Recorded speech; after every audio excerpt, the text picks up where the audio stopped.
ఇక్కడ హాజరై ఉన్న తెలంగాణ జనసమితి మిత్రులకు, తెలంగాణ ఉద్యమకారులకు, ఆనాడు జేఏసీలో పనిచేసిన కార్యకర్తలకు, 50 మంది తెలంగాణ ప్రజలకు రాష్ట్ర ఆవిర్భావ దిన శుభాకాంక్షలు. ఆ రోజు నిజానికి ఎట్లయినా చేసి ఆపాలని ఆంధ్ర పాలకులు అనేక కుట్రలు పన్నిండ్రు. ఆఖరికి పార్లమెంట్ లో కూడా బిల్లు రాకుండా పెప్పర్ స్ప్రే చేసిండ్రు. రకరకాలైనటువంటి దుష్ట ప్రయోగాలు చేసిన, పన్నాగాలు పన్నిన, మొత్తం మీదనైతే అది సోనియా గాంధీ గారు పట్టుదల కారణంగా, అదే విధంగా ప్రతిపక్ష నాయకురాలు సుష్మా స్వరాజ్ గారు అందించినటువంటి మద్దతు, మీరా కుమారి గారు ఆ రోజు సభను ఒక నియమబద్ధంగా నడపటం వల్ల మొత్తంగా తెలంగాణ నాయకత్వం పార్లమెంటులో ప్రత్యేకించి ఎంపీలు ఆడ గట్టిగా నిలబడి పోరాటం చేయటం వల్ల బిల్లు పాస్ అయి తెలంగాణ రాష్ట్రం ఏర్పడ్డది. అదే విధంగా తెలంగాణ రాష్ట్ర సాధన బిల్లు అక్కడి దాకా రావటానికి కూడా ప్రజలు చేసిన పోరాటం మామూలు పోరాటం కాదు. చాలా మంది తమ ప్రాణాలను కూడా లెక్క చేయకుండా బలిదానాలకు పాల్పడ్డారు. వేగంగా వచ్చే ట్రైన్ కి ఎదురుగా ఉరికిండ్రు, బంగ్లాల మీద నుంచి దూకిండ్రు, నీళ్లలో దొరికిండ్రు, విషం దాగిండ్రు, తమను తాము తగలబెట్టుకొని కురకాసులాగా మారిపోయి ఈ రాష్ట్ర సాధన కోసం ఆహుతైంది. ఆ విధంగా బలిదానాలు చేసుకొని తెలంగాణ రాష్ట్ర సాధన ఉద్యమానికి ఊతమిచ్చారు. అనేక మంది ప్రజలు నిస్వార్థంగా తెలంగాణ కోసం కొట్లాడారు. మంత్రులు అయిదామనో, ఎమ్మెల్యేలు, ఎంపీలు అయిదామనో కాదు, వాళ్ళందరూ కూడా నిస్వార్థంగా తెలంగాణ వస్తే చాలు, మన బతుకు మనకు ఉంటదనే ఆలోచనతో కొట్లాడారు. బతుకుంటది, బతుకు తెరువు ఉంటది అనేది ఆ రోజు ప్రజలందరికీ ఒక ఆలోచన. ఉద్యోగాలు పెరుగుతాయి, ఉపాధి అవకాశాలు పెరుగుతాయి, మన రాష్ట్రంలో మన సంస్కృతి మనం కాపాడుకోగలుగుతాం, ఒక ప్రజాస్వామిక బద్ధంగా మనం జీవించగలుగుతామని కోరికతోనే ఆ రోజు పోరాటం చేసిండ్రు. చాలా మంది చాలా త్యాగాలు చేశారు. ఈ కథ అంతా ఎందుకు చెప్తున్నానంటే, ఇది ఏ ఒక్కరి వల్లనో ఏర్పడిన రాష్ట్రం కాదు. ఒక 10 ఏళ్ల పాటు తెలంగాణ అనేది ఒకరి కథగా చూపించే ప్రయత్నం చేశారు.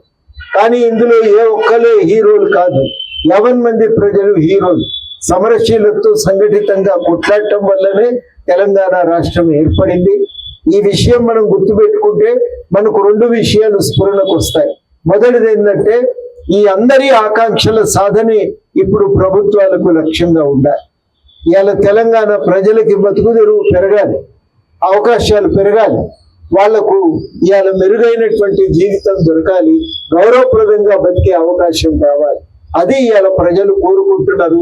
దానికోసం ప్రభుత్వాలు పనిచేయవలసిన అవసరం ఉందని ఈ పోరాటం గుర్తు చేస్తూ ఉన్నారు.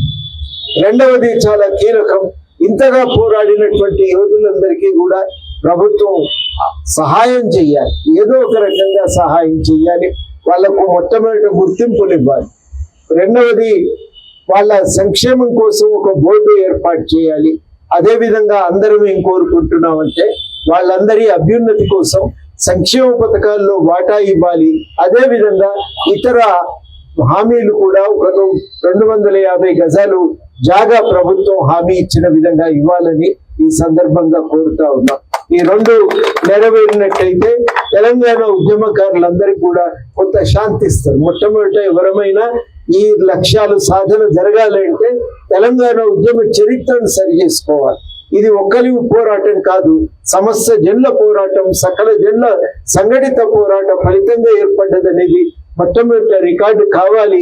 అది రికార్డు అయితేనే అప్పుడు వర్తమాన తెలంగాణలో ప్రభుత్వాల పాత్ర ఏంది, మనందరి బాధ్యత ఏందనేది కూడా స్పష్టంగా అర్థమవుతుంది. ఆ బాధ్యతను గుర్తెరిగి వ్యవహరించాల్సినటువంటి అవసరం ఉంది వాళ్ళ. అందుకని ఈ జూన్ 2 ఇవాళ జరుపుకోవటం అంటే ఆ పోరాటాలన్నింటినీ గుర్తు చేసుకోవటం, మన రాష్ట్ర సాధన కోసం చనిపోయినటువంటి అమరులను యాద్ చేసుకోవటం. అదే విధంగా మనం ఈ భవిష్యత్తులో ఏ తొవ్వలో నడుచుకోవాలో నిర్ణయించుకోవటానికి ఇది ఒక అవకాశం, ఇది ఒక సందర్భం. ఈ సందర్భాన్ని మనం అందరం మర్చిపోకూడదని ఈ సందర్భంగా అందరికీ నేను పేరు పేరున విజ్ఞప్తి చేస్తున్నా.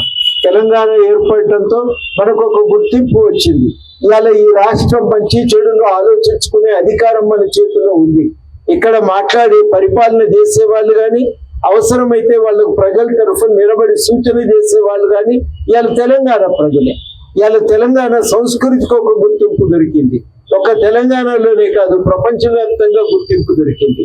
ఇక్కడి చరిత్రకు, వారసత్వానికి, ఇక్కడి సంస్కృతికి ఒక గుర్తింపు దొరికింది.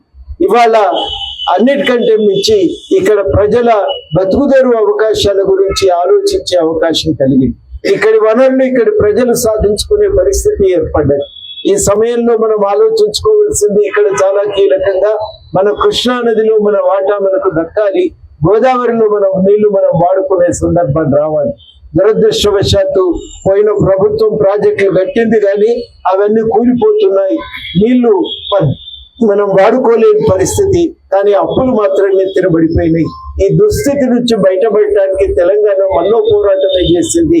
ఆ పోరాట ఫలితంగానే ఇవాళ కొంత స్వేచ్ఛా వాయువులు పీల్చుకునే సందర్భం అయితే ఏర్పడ్డది.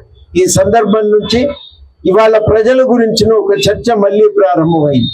ప్రభుత్వం అంటే ఒక్కరిది, ఆ ఒక్కరు ఇష్టానుసారంగా అనుభవించవచ్చు అనే ఒక ఆలోచన నుంచి సమిష్టి సంక్షేమము, సమిష్టి వికాసమే ఇయ్యాల ప్రధానమైన కర్తవ్యంగా మళ్ళీ మనం ముందుకు వచ్చాయి. ఈ లక్ష్యాన్ని సాధించడమని సంబరపడి ఊరుకోకుండా ఇంకా ముందుకు మన ప్రయాణాన్ని తెలంగాణను ఒక ప్రజాస్వామిక తెలంగాణ, ప్రజా తెలంగాణగా మార్చడానికి మనం అందరం ఇంకా ప్రయత్నం చేయవలసిన అవసరం ఉంది. ప్రతిసారి అవతరణ దిన రోజు ఆ పురోగతి ఎంతవరకు సాధ్యమైంది, ఇంకా ఏం చేయవలసి ఉంటుందని సమీక్షించుకుంటూ మళ్ళీ మన ప్రయాణాన్ని రూఢిగా లక్ష్యాల వైపు, అమరులు ఏ త్యాగాలను మన ముందుతో ఏర్పరిచిన ఈ తెలంగాణలో మనం సంఘటితంగా నిర్ణయించుకున్నటువంటి లక్ష్యాల వైపు ఈ రాష్ట్ర ప్రయాణం సాగే విధంగా మనం చూడవలసిన బాధ్యత కూడా మన మీద ఉంది. ఆ బాధ్యతను ప్రతి ఒక్కరూ నిర్వర్తిస్తారని నేను బలంగా విశ్వసిస్తున్నాను. తెలంగాణ ప్రజలు తమ పోరాటం అయింది, రాష్ట్రం వచ్చింది, పని అయిపోయింది అనుకోవద్దు. వచ్చిన రాష్ట్రం అభివృద్ధి చెందాలి, వాటా అందరికీ దక్కాలనే కర్తవ్యంతో మళ్ళీ మనం క్రియాశీలకంగా ఉండాలి. మరిచి ఉండద్దు, మనం క్రియాశీలకంగా ఉండాలి.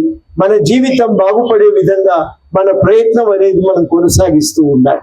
అది మన అందరి మీద ఒక బాధ్యత ఉంది అని, అమరులు మన మీద పెట్టిన బాధ్యత అని మర్చిపోవద్దని ప్రతి ఒక్కరికి గుర్తు చేస్తూ మీ అందరికీ మరొకసారి రాష్ట్ర ఆవిర్భావ దిన శుభాకాంక్షలతో సెలవు.